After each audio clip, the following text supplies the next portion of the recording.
하나님의 말씀 디모데후서 3장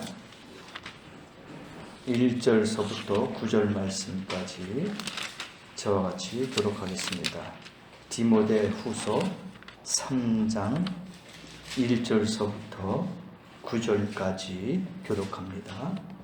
내가 이것을 알라. 말세에 고통하는 때가 이르리니 사람들이 자기를 사랑하며 자랑하며 교만하며 비방하며 부모를 욕하며 감사하지 아니하며 거룩하지 아니하며 무정하며 원통함을 풀지 아니하며 참소하며 절제하지 못하며 사나우며 선한 것을 좋아 아니하며 배신하며 조롱하며 자만하며 쾌락을 사랑하기를 하나님 사랑 것보다 더하며 경건의 모양은 있으나 경건의 능력은 부인하는 자니 이 같은 자들에게서 내가 돌아서라. 그들 중에 남의 집에 가만히 들어가 어리석은 여자를 유인하는 자들이 있으니 그 여자는 죄의 주인이고 여러 가지 욕심에 끌린 바 되어 항상 배우나 마침내 진리의 지식에 이를 수 없느니라. 양녀와 양모와 둘째를 대접한 것 같이 둘째도 진리를 대접하니 이 사람들은 그 마음이 부패한 자요 믿음의 바다에는 버림받은 자들이라. 같이 합니다. 그러나 너희가 더 나가지 못할 것은 저도 사람의 된 것과 같이 저희 어리석음이 드러날 것입니다. 아멘. 오늘 말씀을 가지고 말세에 고통하는 때가 이르리니, 말세에 고통하는 때가 이르리니 라는 주제 제목을 가지고 같이 은혜 받는 시간 같습니다. 오늘 본문 1절 보니까 내가 이것을 알라. 말세에 고통하는 때가 이르리니 그렇게 말씀하십니다. 여기서 말세라는 단어는 에스카타이스 헤메라이스라고 말을 합니다. 에스카타이스 헤메라이스. 이것은 마지막 날들, 그러니까 라스트 데이, 마지막 날이라는 뜻이에요. 이는 예수님의 재림 사건으로 성취될 종말의 날들을 의미하는 표현입니다. 그런데 1절 말씀 보니까 말세에 고통하는 때가 이를 것이다. 이 고통, 헬라어로 칼레포이라고 합니다. 말세의 고통이다. 이것은 다시 한번 풀이하면은 참기 어려운, 힘든, 사나운, 고통스러운 이런 뜻을 가진 단어예요. 얼마나 심각한 단어입니까? 그렇죠? 고통이라는 게 그만큼 어렵다는 거예요.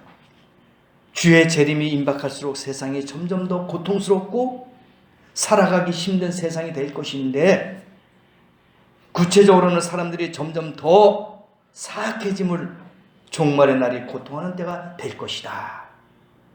그러니까 주님이 오시기에 가까운 이 시대에 사람들의 마음은 점점 더 악해진다 이거예요. 악한 것뿐 아니라 사악하다 이거예요. 이게 말세에 나타나는 사람들의 마음 상태, 심리다 이거예요. 그렇다면은 사람들이 얼마나 사악해지기에 말세에 고통하는 때로 묘사한 것일까? 2절서부터 5절까지가 말세가 될수록 사악해져 간다는 사람들의 특징을 19가지로 설명하고 있습니다.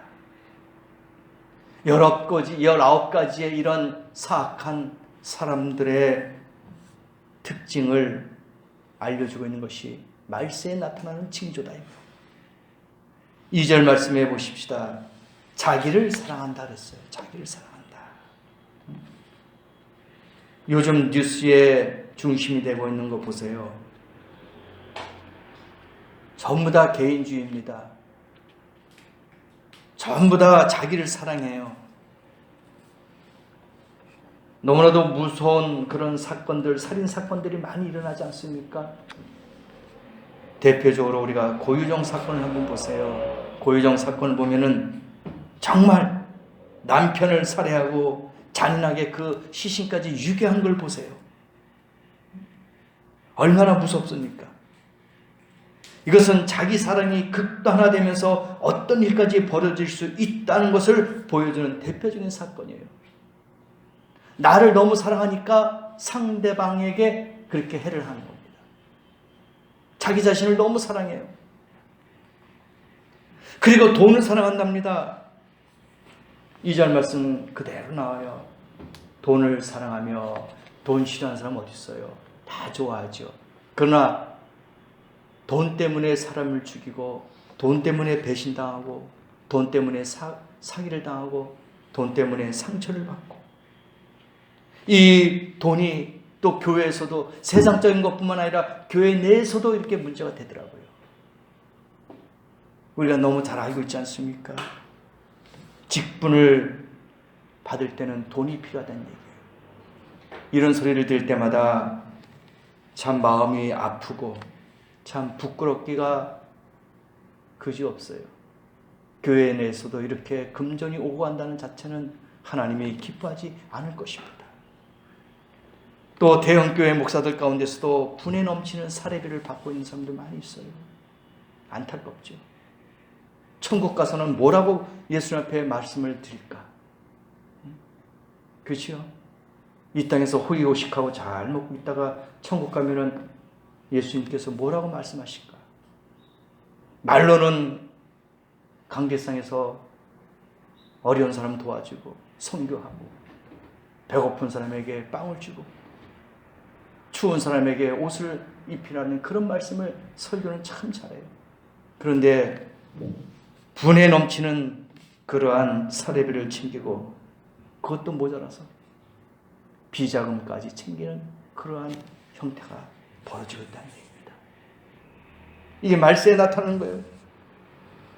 돈을 사랑하니까 죄악이 같이 들어오게 된다는 거예요. 예수님께서 말씀하셨어요. 마태복음 6장 24절에 한 사람이 두 주인을 섬기지 못할 것이니 혹 이를 미워하며 저를 사랑하거나 혹 이를 중히 여기며 저를 경히 여김이라 너희가 하나님과 재물을 겸하여 섬기지 못하느니라. 재물과 하나님을 같이 섬길 수 없어요. 두 주인이 되면 안 된다는 얘기입니다. 물질이 주인이 되면 안 돼요. 하나님이 주인이 돼야 된다 이겁니다. 그래서 돈을 섬길 것인가 하나님을 섬길 것인가, 돈을 사랑할 것인가 하나님을 사랑할 것인가, 분명한 선택을 하라 이거예요. 두 주인을 같이 섬길 수 없다. 이것이 예수님께서 산상수훈에서 말씀하신 뜻이란 얘기입니다. 자긍한다 그렇게 나오죠.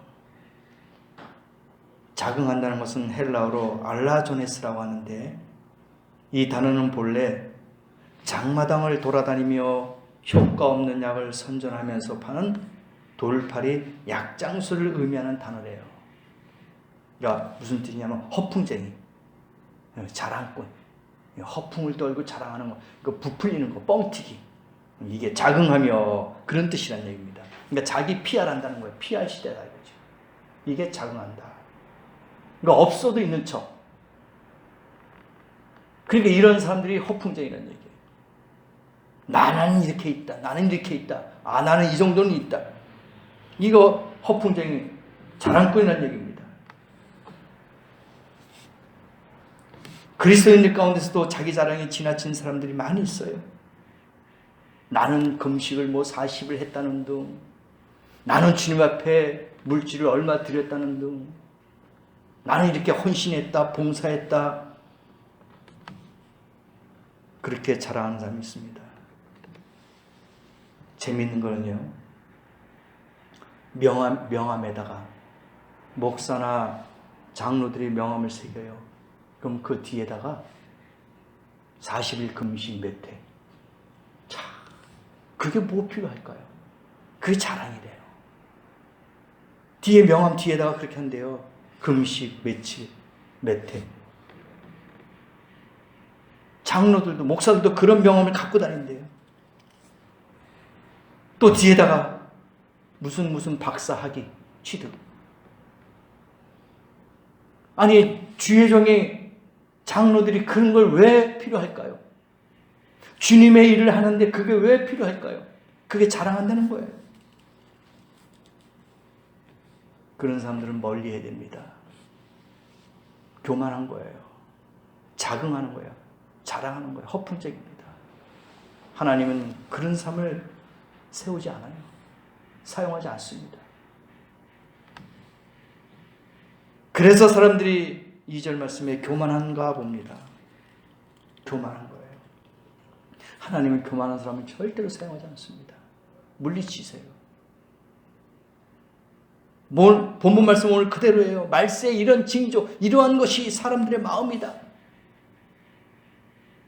교만이 쌓여 있어요. 마지막 사람들의 인격의 특징이 바로 교만이라는 얘기예요. 내세우는 겁니다. 사탄 마귀의 인격적 특징도 바로 교만이에요. 사탄의 그 마음 뭡니까? 특징이 교만이라는 얘기예요. 그러니까 이걸 사람들이 지금 따라가고 있어요. 예수님의 특징은 뭡니까? 겸손이에요. 그죠? 예수님의 특징은 겸손이고 봉사고 섬기는 거예요. 그러나 마귀의 특징은 뭐예요? 교만한 겁니다. 자긍하는 거예요. 그래서 이런 마음을 갖고 있는 사람은 마귀 같은 사람이야. 세상적인 사람이야. 악한 사람이란 말입니다. 교만을 버려야 돼요.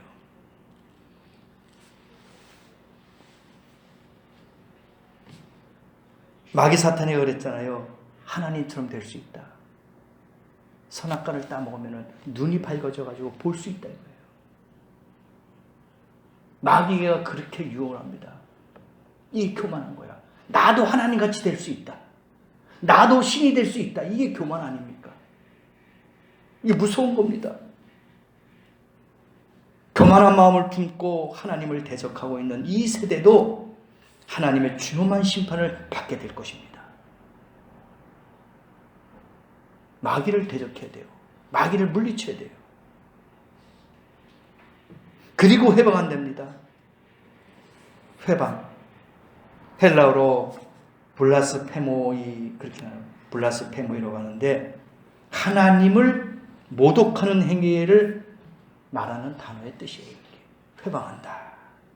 하나님을 모독하는 행위를 의미하는 단어다 이거예요.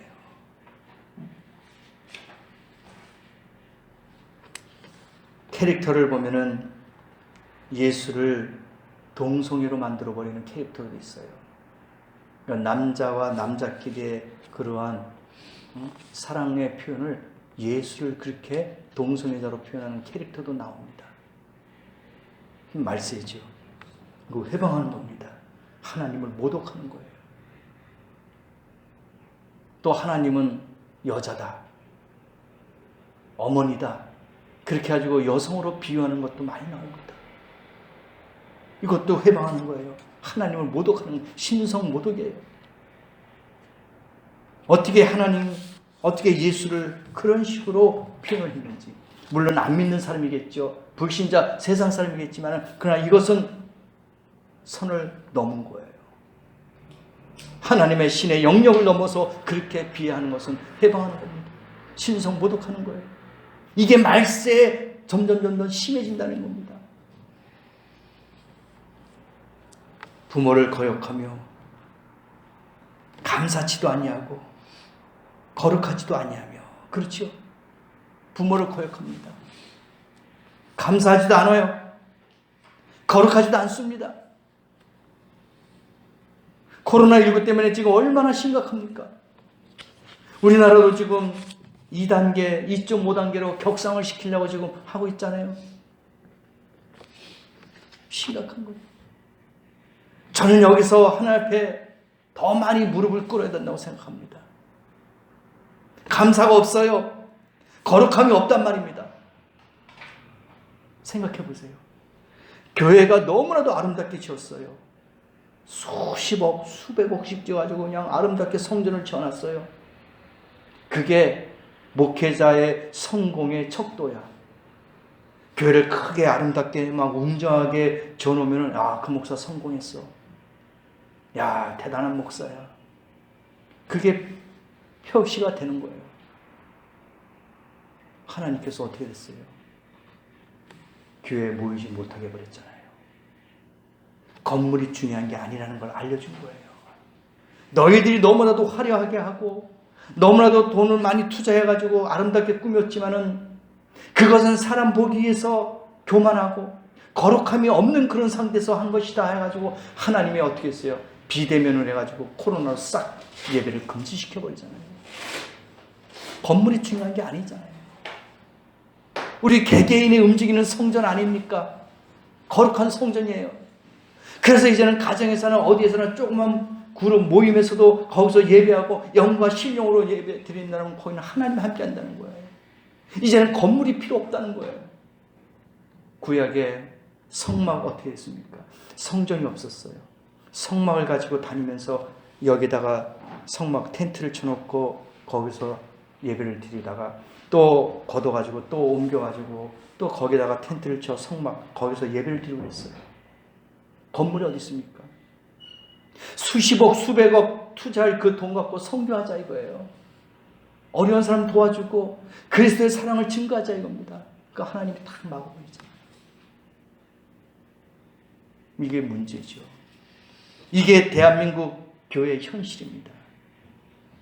찬양을 하고 감사를 하고 교회 내에서도 세속적인 음악이 얼마나 많이 들어옵니까? 그냥 리듬 같은 거 이제 멜로디 같은 거 오면은 세속화된 게 이 팝송 같은 것들이 가요 같은 것들이 막 흡수해서 들어와요. 노래를 들어보면 너무나도 이거는 세상적이다, 육신적이다는 것을 이게 찡그리게 만드는 그런 노래들이 리듬들이 많이 있어요. 거기에 맞춰서 그냥 흥분해가지고 막 춤추고 막 그러는 거 보면 어디 나이트 클럽 같은 거예요. 세상에 옛날에는 그렇게 안 했단 말입니다. 근데 지금은 그냥 너무나도 좋아요. 그렇게 하는 거 좋습니다. 드럼 갖다 놓고 피아노 갖다 놓고 여러 가지 악기 갖다 놓고 하나님을 찬양은 좋아요. 왜? 성경에도 그랬으니까. 비파, 수금 뭐 여러 가지로 악기로 찬양했으니까. 근데 이것은 사람들에게 듣기 좋기 위해서 사람들에게 보기 위해서 그렇게 성가대를 한 것이 아니냐 이거예요. 성경이잖아요. 감사하지 않냐고 거룩함이 없다 이거예요. 하나님이 그 찬양을 안 받는다 이거예요. 교회에서 성가대 해가지고 돈 들여가지고 그 사람들에게 다 한번 연주해가지고 연습하는데 얼마 주고 사례금을 다 줍니다. 물론 봉사하는 사람도 있죠.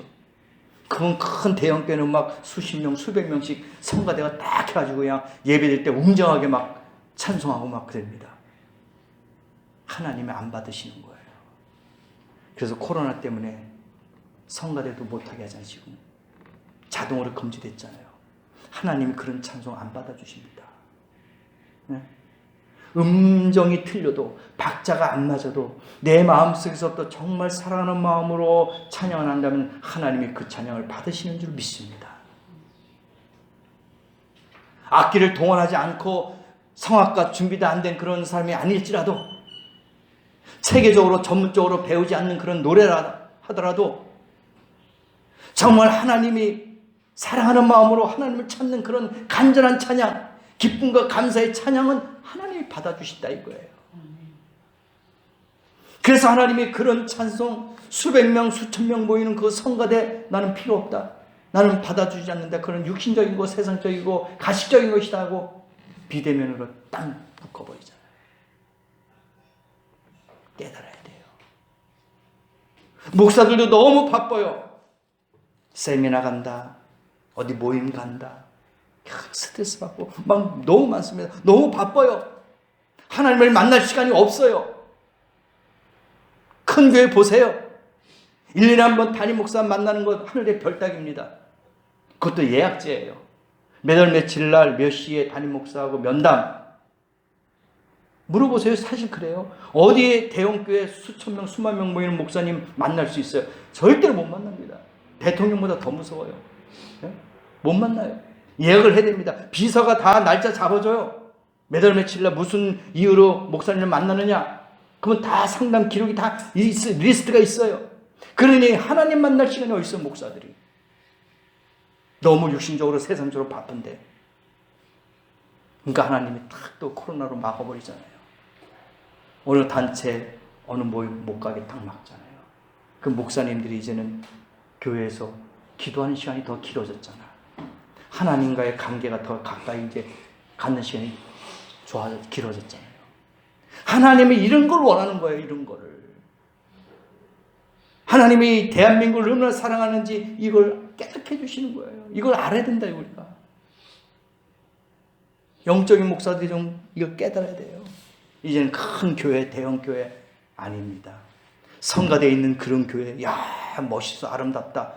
그렇죠. 보긴 좋고 아름답죠. 근데 영적인 것이 없어. 경건이 없어요. 거룩함이 없어요. 그래서 이제 코로나19가 종식은 안 될 겁니다. 제가 느끼기에는. 왜? 새로운 변종이 생기니까 백신도 필요 없어. 지금 필요한 걸 백신 맞으면 하면 뭐예요? 새로운 변종이 생겨가지고 다른 그런 코로나 바이러스가 생기면은 그 약이 또 어디 있어요? 또 그럼 몇 년 걸리면 또 그만큼 죽어요. 그러나 종식은 안 되지만은 어느 정도 억제는 시킬 수 있습니다. 근데 성도들이요, 통계적으로 3분의 1 이상은 대면 예배가 된다 하더라도 교회 안 간대요. 이제는 가정에서 식구들과 또 이 그룹식으로, 구역식으로 모여가지고 그렇게 예배 드린대요. 그게 더 은혜스럽대요. 그게 더 가까이 교제할 수 있는 시간이 좋대요. 교회 가면 예배만 딱 드리고 그냥 남남이야 그냥 싹 헤어지고 끝나는 거예요. 모르는 거예요, 사람들을. 그렇잖아요. 그 많은 사람들 일일이 악수하고 대화하고 그게 없어요. 자기 구역 외에는 없는 거야. 다 남남이야. 길거리에 나가서도 몰라요. 자기 교인인지도 모를 정도야.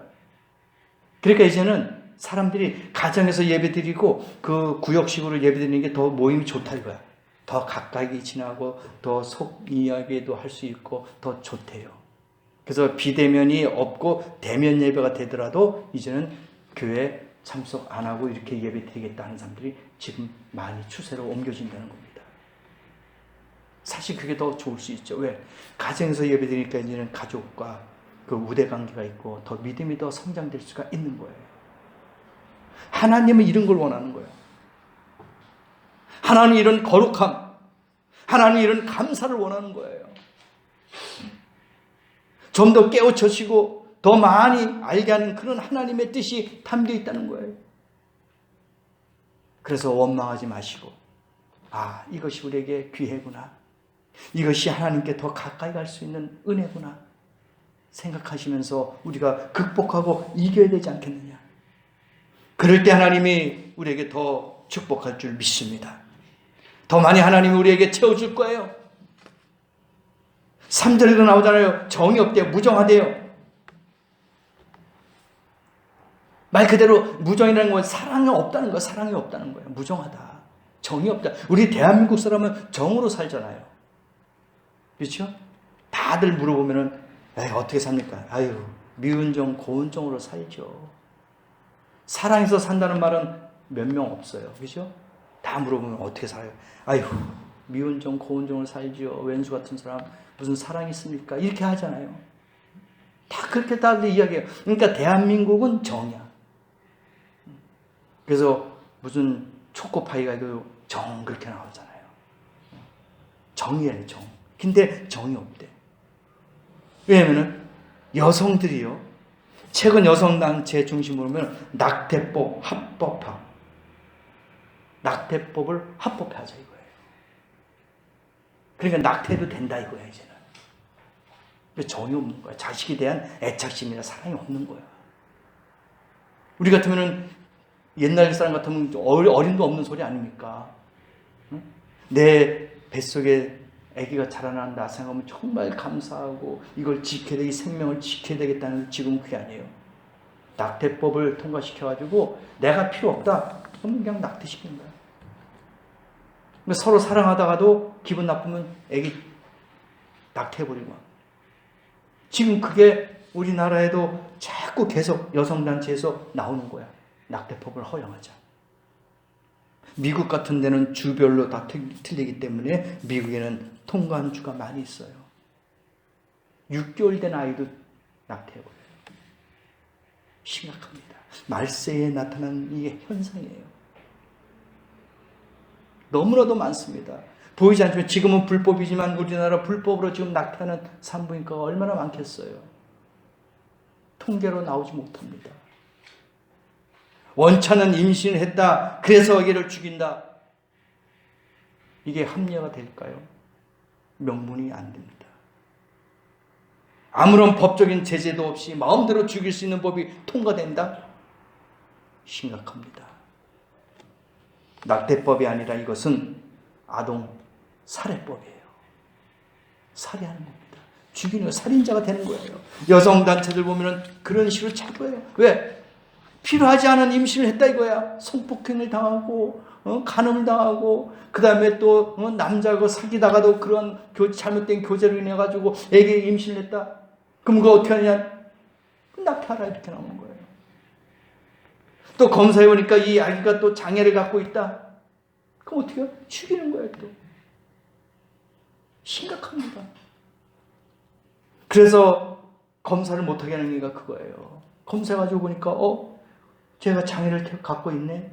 손이 손가락이 하나가 없네. 발가락이 하나 없네. 그럼 어떻게 해요? 낙태하자 이거예요. 그러니까 여성단체에서 자꾸 이렇게 이야기하는 거야. 이거는 살인죄입니다. 하나님이 생명 주신 거예요. 우리 마음대로 할 수가 없는 거예요. 그래서 무정한 시대가 된다 이거예요. 지금 정이 없어요. 말 그대로 사랑이 없는 거예요. 사랑이 식어졌어요. 그래서 초대교회처럼 처음 사랑을 가져라 이거예요. 처음 사랑으로 돌아가자 이거예요. 예수를 사랑하는 마음, 섬기는 마음, 봉사하는 마음, 희생하는 마음, 이걸로 돌아가자 이거예요. 원통하고 참소하고 절제하지 못하고 사납고 이게 나타나는 현상이 나요. 9절 말씀까지 계속 보세요. 다 악한 것들이야. 다 잘못된 것들이야. 원통합니다. 참소합니다. 절제하지 못합니다. 사납습니다. 4절 보니까 선한 것을 좋아하지 않는다 그랬습니다. 선한 것도 좋아하지 않는데요. 이게 문제입니다. 사람들이 너무나도 악한 길로 가고 있어요. 배반하고 조급하고 자고하고 4절 말씀 보니까 어떻게 해요? 쾌락을 사랑하기를 하나님 사랑하는 것보다 더하다. 쾌락을. 코로나가 확산되니까 좀 자제해 주세요 하고 정부에서 단체에서 막 하잖아요. 그런데 밤에 가면은 술집이라 나이트클럽에는 사람들이 이렇게 많다는 거예요. 쾌락을 즐기는 거야. 먹고 즐기자 이거예요. 인생 뭐 있느냐 이거야. 우리는 아직 젊다 이겁니다. 이길 수 있다 이겁니다. 그래서 먹고 즐기는 거야. 쾌락을 사랑하기를 하나님 사랑하는 것보다 더한다.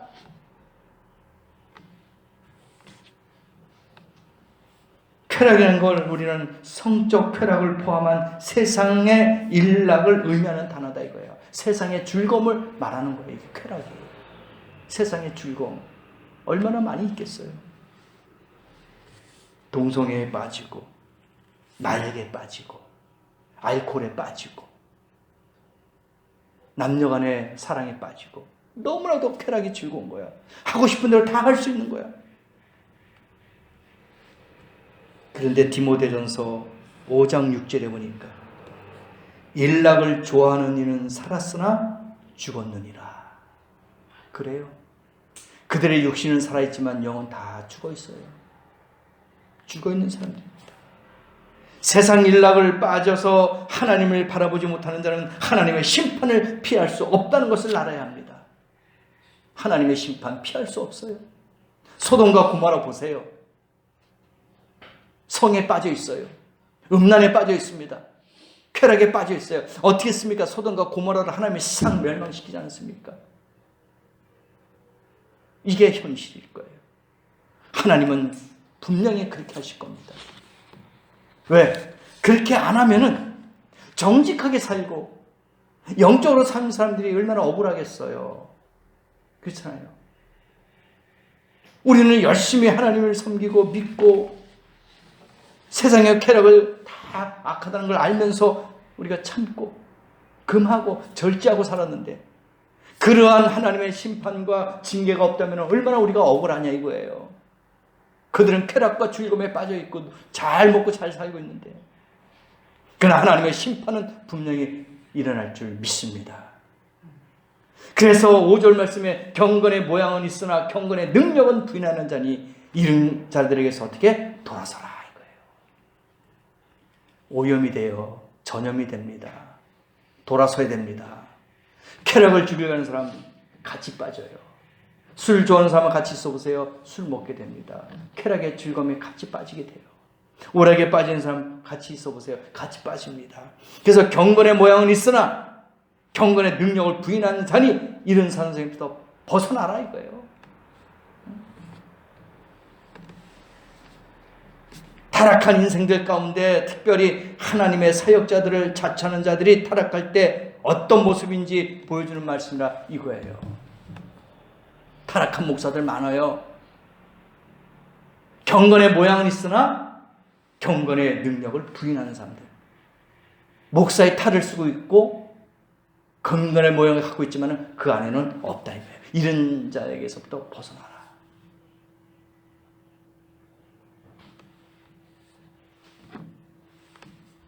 며칠 전에 다큐멘터리 거기에 TV에 나온 거 보니까요. 목사가 79살이야. 거의 80이죠. 저 충청도예요. 80인데 한 여성이 12년 동안 성폭행을 한 거예요. 근데 그분이 정신지체 3급인가 5급이에요. 그러니까 일상생활 할 수 있고 대화도 할 수 있어요. 근데 12년 동안 목사가 여자를 축복기도 해준다 하면서 이사 갔어요. 대구에서 저 전라도 쪽으로 이사했는데 거기까지 매월 한 달에 한두 번씩 찾아가지고 안수기도 해준다, 축복기도 해준다 해가지고 그 일을 저지른 거예요. 그런데 문제는 처음에는 자기가 시인했어요. 녹음도 시켜놨습니다. 잘못했다 뭐 한다. 근데 나중에 PD가 찾아가고 방송국에서 찾아오니까 나는 그런 적 없다. 발뺌을 하고 있어요. 경건의 모양을 갖고 있는 그런 악한 자들이에요. 목사들이 이러면 안 되잖아요. 목사가 아니더라도 일반 사람이라도 이러면 안 되잖아요. 자기 손녀 같은 딸, 그런 여자. 지금 30 몇 살이에요. 이 사람은 80대예요. 말이 안 되잖아요. 12년 동안 그랬대. 그러다가 지금에서야 이야기를 한 거야. 자기 친구에게. 그 친구가 그걸 밝힌 겁니다. 정신지체에 있는 자매를 이사가 했는데 이사하는 데까지 쫓아다니면서 이런 사악한 목사들이 있어요. 말세에 등장한 타락한 인생들의 모습이란 말입니다. 경건의 모양은 있습니다. 그러나 그 안에는 경건의 능력을 부인하는 자, 성령을 부인하고 말씀을 부인하는 자 아닙니까?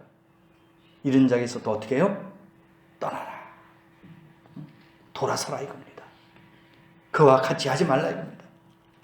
너희 중에 남의 집에 가만히 들어가 어리석은 여자를 유인하는 자들이 있다. 6절 말씀. 남의 집에 들어가 어리석은 여자를 유인하는 자들이 있으니 그 여자는 죄를 중히 지고 여러 가지 욕심을 끌린 바 되어. 우리가 말세에 조심해야 됩니다. 마귀가 역사하고 틈을 탑니다. 그래서 뭐라고 했습니까? 8절에 안내와 암브레가 모세를 대적한 것 같이 저희도 진리를 대적하니 이 사람들은 그 마음이 부패한 자요 믿음에 관하여는 버리운 자들이라. 안내와 얌브레는 오늘 본문에서만 언급되고 있는 이름인데 구약 성경에는 그 이름이 나오지 않습니다. 근데 구약의 외경과 초대교회 당시 유대인들이 참고하던 그 문헌들에 보니까 이들의 이름이 나와요. 성경에는 딱 이 한 번밖에 안 나오는데 구체적으로는 모세가 바로왕 앞에 섰을 때 모세를 대적했던 애굽의 술객들의 이름이 바로 안내와 얌브레라 그렇게 이야기를 하는 거예요. 모세의 술객들, 그러니까 이제 무속인들이라고 보면 되죠. 무당들, 뭐 그런 사람들이라고 우리가 보면 되죠. 모세를 대적한 사람들이에요. 모세가 바로왕에게 딱 갔잖아요. 그럴 때 이 얀네와 얌브레가 있었던 거예요. 모세를 대적했던 그러한 술객들이라는 얘기입니다. 하나님의 명령을 받고 바로왕의 앞에 섰던 모세를 대적했던 이 얀네와 얀브레처럼 신실한 하나님의 종을 대적하는 거짓 선생들이 있다 이거예요. 지금도 거짓된 이런 술객들, 사이비들, 이단들, 무속인들, 이런 사람들이 많이 있다는 겁니다. 마지막 때가 되면은 이 얀네와 얀브레 같은 거짓 선지자들이 많이 일어난, 그래서 신실한 하나님의 사역자를 대적할 것이다 이거예요. 그러니까 정직하고 깨끗한 영적으로 서 있는 그의 종들을 갖다가 대적하는 사람들이 생긴다 이거예요. 얼마나 아픈 일입니까? 응? 이러한 거짓 선지자들이 말씀으로 영적으로 사는 하나님의 종들을 대적하는 사람들이 있어요. 종들에게 상처를 주는 사람들이 있다 이겁니다. 장차 주님이 오시면은 저들을 심판하시고 저들의 어리석음이 드러나게 될 것을 분명히 하나님 말씀해 주시고 있습니다. 9절 말씀에 나오잖아요. 저희가 더 나가지 못할 것은 저 두 사람이 된 것과 같이 저희 어리석음이 드러날 것입니다. 그들의 거짓이 드러난다 이거예요. 그들의 양의 털을, 양의 얼굴을 갖고 있는 늑대들, 그러한 사이비들, 술객들이 나중에 드러난다 이겁니다. 이 같은 자들에게서 내가 돌아서라. 이 19가지의 이런 죄악 가운데, 이런 악한 가운데서 돌아서라 이겁니다. 이 5절 말씀이 오늘 본문의 결론이에요. 돌아서라. 그 길을 갖고 있는, 그 마음을 갖고 있는 것에서부터 돌아서라 이겁니다. 이게 결론의 결론, 이 본문 5절 말씀이 돌아서야 됩니다. 세상이 타락하고 하나님의 사역자들이 타락했다고 해도 너도 함께 타락하여 죄의 길로 가지 말고 타락한 세대로부터 돌아서서 하나님을 바라보라 이겁니다. 똑같이 타락하지 말고 똑같이 그 길 가지 말고 하나님께로 돌아와라 이겁니다. 돌아서라 이겁니다. 소돔성이 불의 심판을 받기 전에 아브라함의 조카 롯이 소돔성을 빠져나온 것처럼 악한 세대에 휩쓸리지 말고 하나님만 바라보면서 거룩한 삶을 살라 이겁니다. 앞으로 더 심각한 말세에 고통하는 때가 다가올 겁니다. 그걸 우리가 깨달아서 돌아서야 됩니다. 아, 이것이 하나님의 심판이 가까이 오는 날이구나. 돌아서는 그러한 성도가 되셔서 오늘 이 본문 말씀에 나오는 19가지의 죄악에서부터 하나라도 우리의 마음에 걸리지 않도록 돌아서서 하나님, 주님 바라보고 주님을 향해서 가겠습니다. 주님만 바라보겠습니다. 이 아픔과 고통을 이길 수 있는 능력을 주시옵소서. 이 코로나19도 우리가 겪고 있지만은 극복할 수 있는 힘을 나에게 주시옵소서. 원망하지 않고 실망하지 않고 하나님 감사하면서 같이 갈 수 있는 그러한 시대가 될 수 있도록 축복해 주시옵소서 하는 그런 마음으로 살아가시기를 예수의 이름으로 간절히 축원합니다. 같이 한번 기도하겠습니다. 오늘 말씀을 기억하시면서 하나님, 죄악 길에서 돌아서게 하여 주옵소서, 악한 길에서 돌아서게 하여 주시옵소서. 다 같이